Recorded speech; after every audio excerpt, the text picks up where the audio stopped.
There are sounds that never leave you. And though they may be sometimes not loud that you may hear it, their echo lasts the longest. For me, those sounds were scary. Sirens, screams, stampedes, gunshots. I was 21 years old, and on that night, I found myself in the wrong place at the wrong time. One moment, two best friends are joking around, celebrating going out. The next, I was shot twice. And my best friend didn't make it. Now, here's the part that has haunted me for years. I was the one that asked him to go out that night. Now, raise your hand if you've ever felt guilty for doing something that you instantly regretted. Yeah.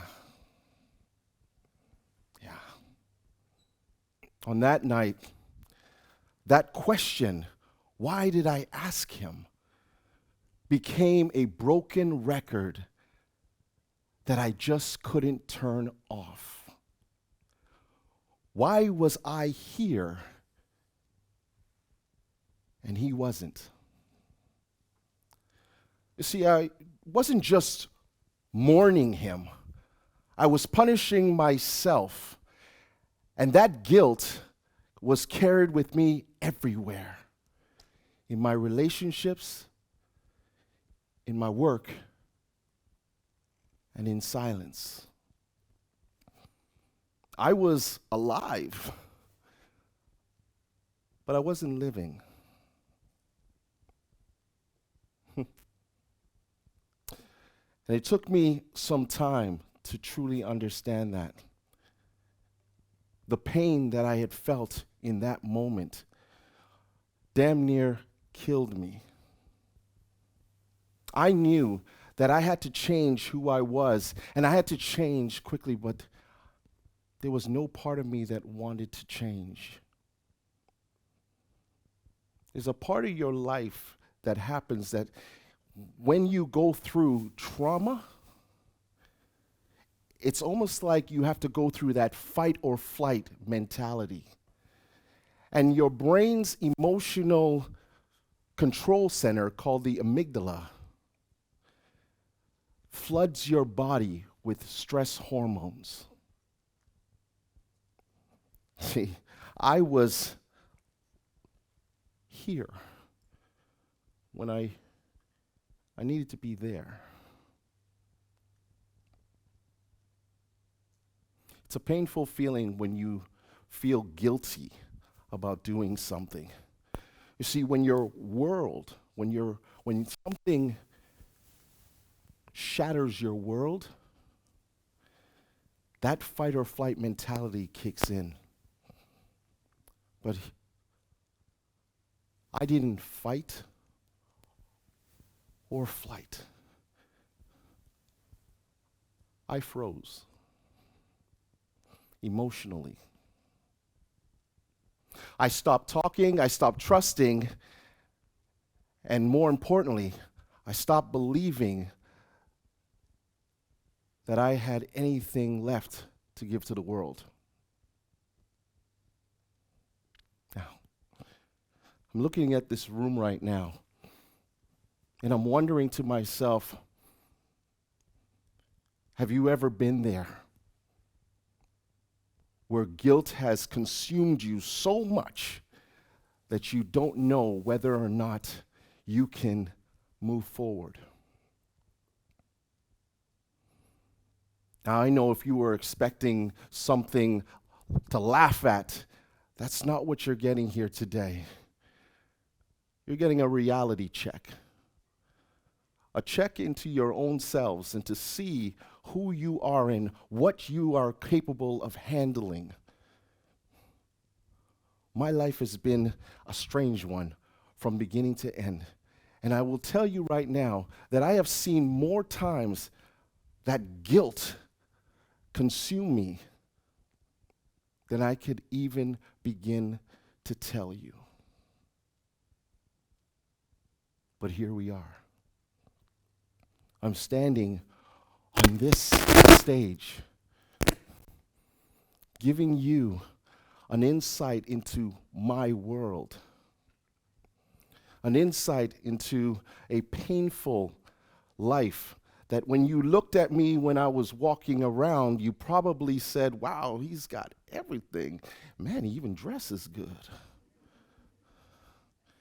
But sometimes you don't know a person's story.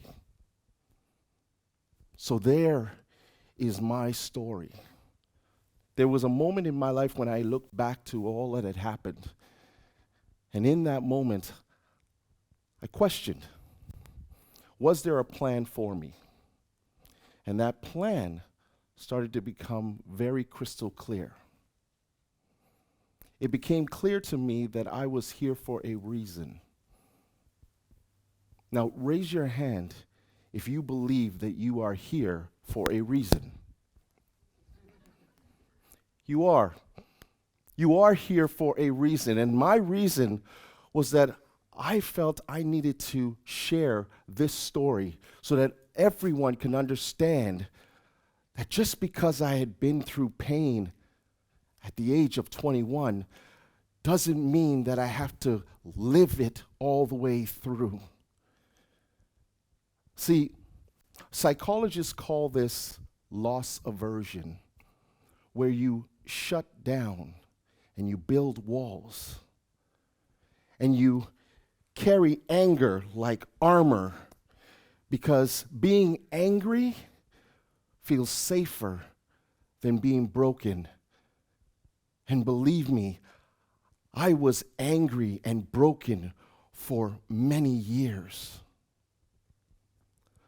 But here's the truth that I wish somebody had told me back then. That same wall that protects you, that same wall that protects you from the pain, also blocks you from healing. And that's when it clicked in that I was just merely existing, but not living. Have you been there? I sat in front of a mirror many years later, screaming at myself with tears streaming down my face. And I said, I can't change what happened, but I can change what happens next. And that's when the sounds changed. And that transformation, it wasn't a big breakthrough. No. It was small steps, one choice, one communication, one chance, and change. I decided that I was not going to stay in that place. And having said that, that was 32 years ago. Now I'm looking at your faces as I wipe my face, and you're probably saying, oh man, I thought he was only 35. But since then, I joined the family business, not because I was ready, but because I wanted to live. And with each success and each problem solved,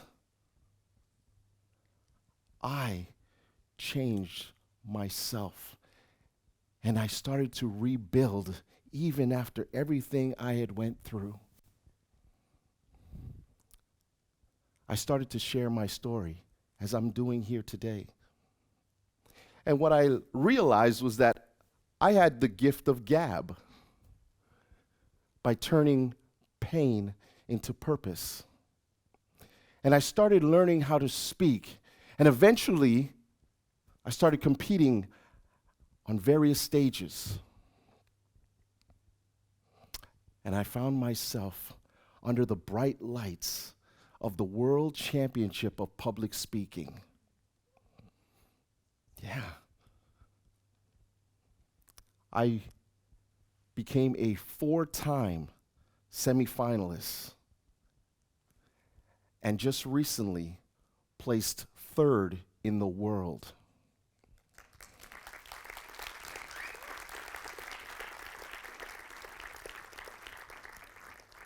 It's a far cry from what happened to me at 21. But it proves that your past doesn't define you. You let it refine you. As someone once said. Look around you right now. Each person here has their story. Each person has come from their own types of trauma, where their brain starts avoiding anything that remotely would cause them pain. But what I want you to do right now is turn to the person to your left and right.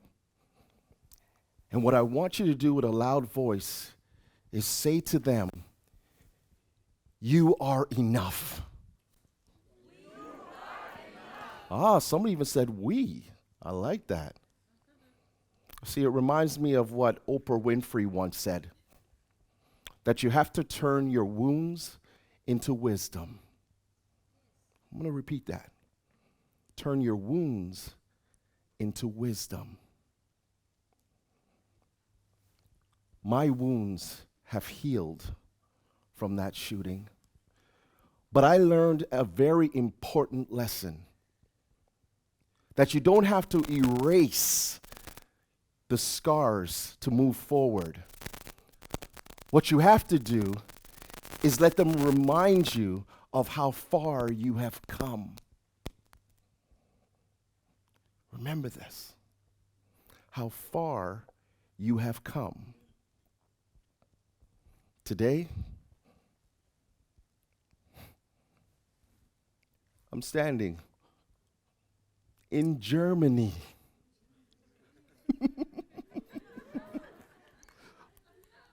On this red circle, in front of all of you. I could have stayed that 21-year-old and let my entire world be about guilt and pain and anguish. But I chose to live. My best friend will always be a motivation for me to help now others find their voices and be able to share their stories.